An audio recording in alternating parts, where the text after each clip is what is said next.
Today we are looking at Oracle Think Tank versus Royal Paladin.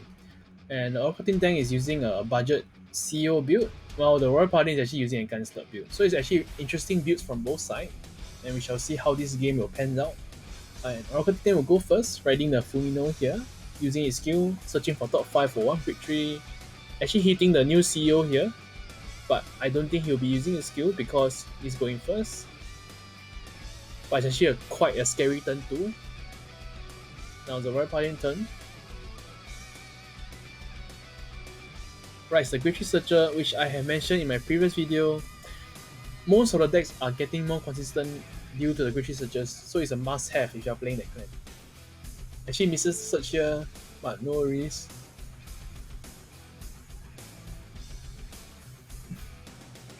Swings for 13k, no guard, checks a great one. Opens an unfortunate huge trigger there. The turn right is the Promised Daughter here. And Promised Daughter is such a undervalued or rather underestimated card nowadays, because when you can't retire that card, you actually have to commit a regard to it. And given that Excel circles or Excel decks are not really popular nowadays, Promised Daughter actually does better.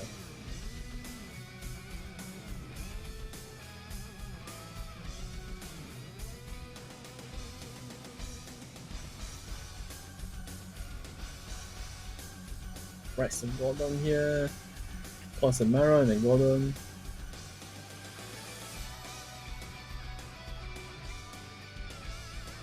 Not the most optimal grade 2 turn for the RP player.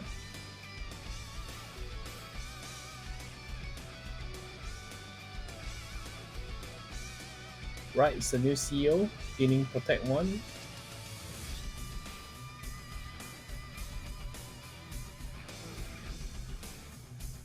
Cause the other CEO.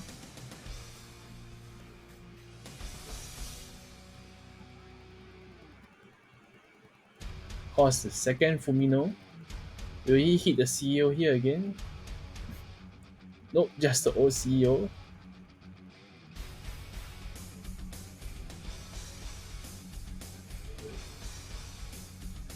Cause the Deer. So actually this deck actually plays towards Deer as well, given that he plays White Hair Bunny. So actually it's a very interesting build right there from the Oracle Think Tank player.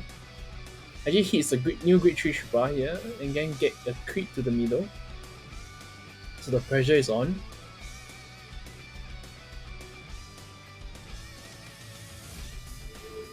Swing searches again. Okay, finding the OCO.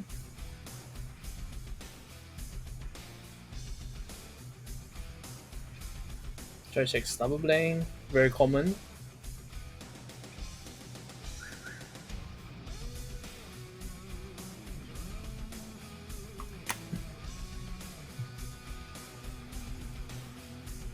Right, second slot here. Will we see the Buster Blade here?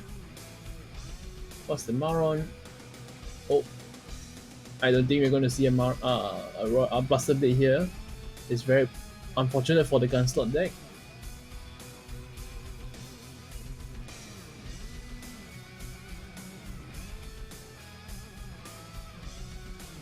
It's the 1 damage getting the new crit trigger, which makes OTT very strong nowadays, because having more crits in the deck is what the deck wants.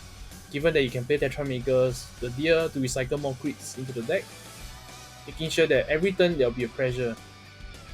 So sorry for the cut here, because in the middle of the game we were interrupted. So it resumed here.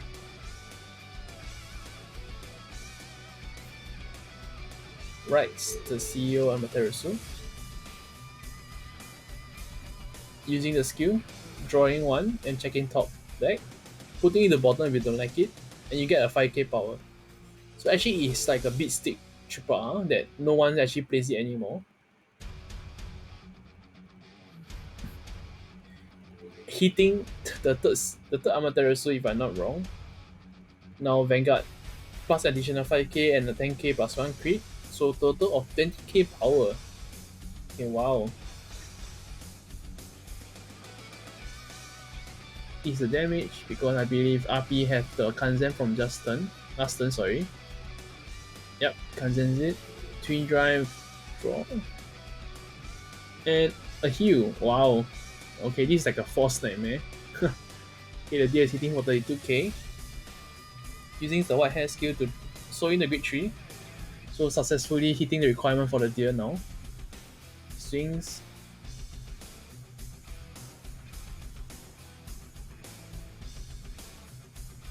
I think he's trying to regard it. Yep. Just now was overguard from him. Will he be finding the Buster Blade here? Which is very crucial, especially when opponents at 3 already. Calls down the Pomo, great one. Maron skill first, drawing 1 will be the Buster Blade top deck. Oh, actually finding the Tristan here. So it's actually technically a Buster Blade top deck. This is very important for the RP player because he needs it to pressure.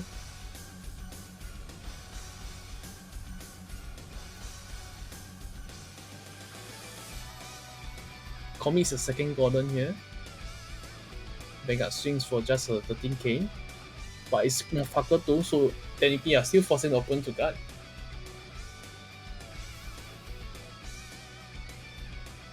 Forcing our protect marker. Opens a draw trigger here. Power to Gordon here. Swings with the Buster Blade with a 38k power and a crit as well. Standing essentially the RP player has 3 marker 2 on his field. Another Kanzen forced out. Opens a heal here, actually that goes off. Power to Gordon again. And then Gordon is on marker 2 with 2 trigger powers, hitting for 2 damage. It's a heal. Right, okay, there's fair amount of triggers from both players. This is a pretty fair game if you ask me. Checking the soul, actually has two great 3 requirements for the deer already. Will this be the final turn for the Orbiting Tank?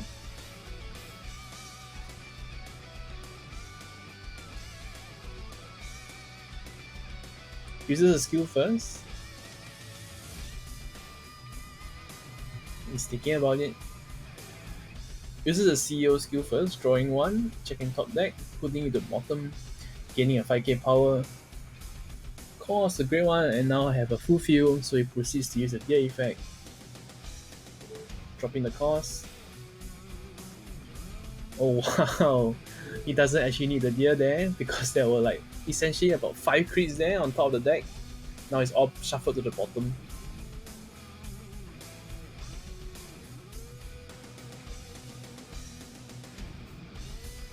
Everything powering plus 10k.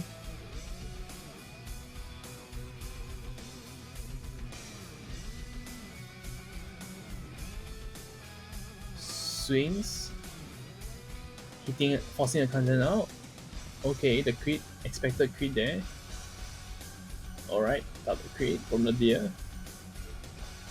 Swings. 3 crits. How about the RP player guards here? Forcing out a 55k worth of shrew. Hits a Buster Blade because Gunslot can't really work without a Buster Blade. RP draws for turn. Not sure how his turn will pan out now. Given that he only has 2 hand size. Doesn't seem to have a Buster Blade in hand. Okay. Swings. 13k for Vanguard. This is 2 to pass.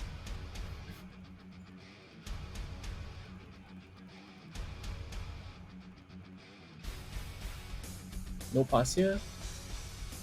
Opens the trigger here. Power to the side and crit to the side. No, he's thinking about whether to power to the side. No, he just crit there, I believe, and power to the side because there's no interceptor there, so you're still forcing a 1-hand guard from the opponent's hand. And then you look at what happened. The OTT player was handless at the end of the turn. So this is very good play by the RP player here. Use a CEO skill, check again, putting it on top deck. Okay, this is a clear sign that it's a trigger. Swings. Oh no, he's rearranging them again. Gets a Promise Daughter to hand. Vanguard plus 10k. Swings. Crit. And a blank. Oh wow, that was a confident no gun from RP player. Oh, there we see the Diva Rod using white hair skill. Okay. Oh wow, the RP player actually survived that.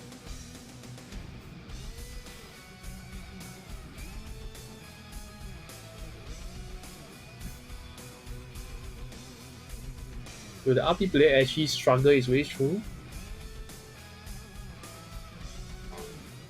Algorithm they only have 4 hand size and at 4 damage. The RP player is thinking quite a bit.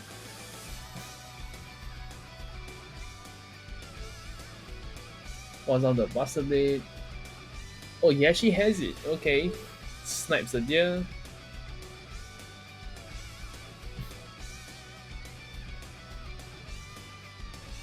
The mandatory soul charge.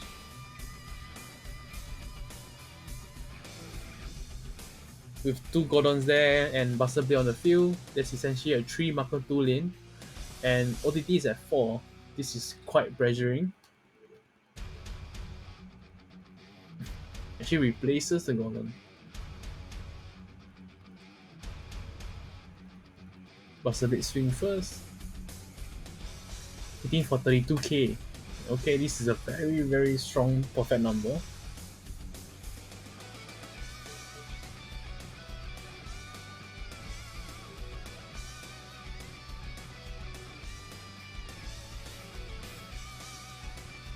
One pass.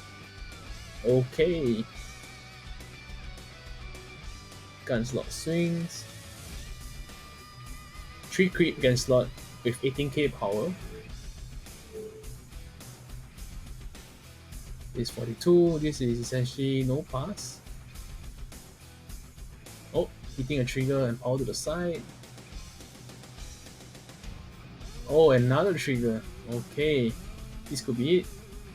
With that, Gunslot actually move on to the next round.